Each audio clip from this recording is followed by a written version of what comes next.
My husband passed away recently, and while going through his belongings, I discovered a letter he wrote to his daughter, revealing that he never loved me and only married me for financial security.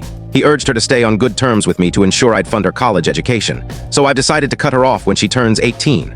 My husband, 48, died after a prolonged struggle with a terminal brain tumor. I'm 45, and we were married for 5 years. He had a 17-year-old daughter from his first marriage. Her biological mother, his ex-wife, deserted them when the girl was very young, leaving behind a note explaining she couldn't cope with motherhood and disappearing for good. I entered their lives when my stepdaughter was around 10 from the start. She was openly antagonistic toward me. I understood her pain. Losing her mother was traumatic, and I had no intention of stepping into that role. I tried to be compassionate and patient, hoping she'd eventually see that I genuinely loved her father and wanted to support them both. It was never simple.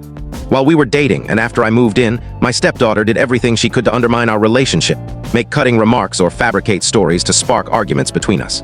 Once she claimed I'd hit her, which was completely untrue, hoping her father would end things with me. Thankfully, he didn't buy the lie after we addressed it together, but the situation was tense and painful. She never truly apologized, just gave a smug look as if daring me to stay. The most dramatic episode occurred when my husband proposed. My stepdaughter had a meltdown, accusing me of trying to replace her mother and insisting their family didn't need me. That night, she ran away from home.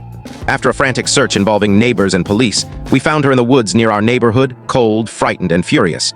Following that incident, my husband enrolled her in therapy and arranged family counseling for the three of us. The sessions helped somewhat. She stopped her overt outbursts. She even agreed to be a bridesmaid at our wedding a year later, though her attitude was far from warm. She refused to smile in photos but showed up, which I took as a small step forward. Still, she'd make sharp comments like, "You're his wife, not my mom." Whenever she could. Last year, my husband's health deteriorated rapidly. Diagnosed with an inoperable brain tumor 2 years prior, treatments couldn't stop its progression. The final year was grueling. I became his primary caregiver, managing hospital visits, chemotherapy, and eventually hospice care at home. My stepdaughter, understandably devastated, mostly kept her distance, spending time alone or with friends.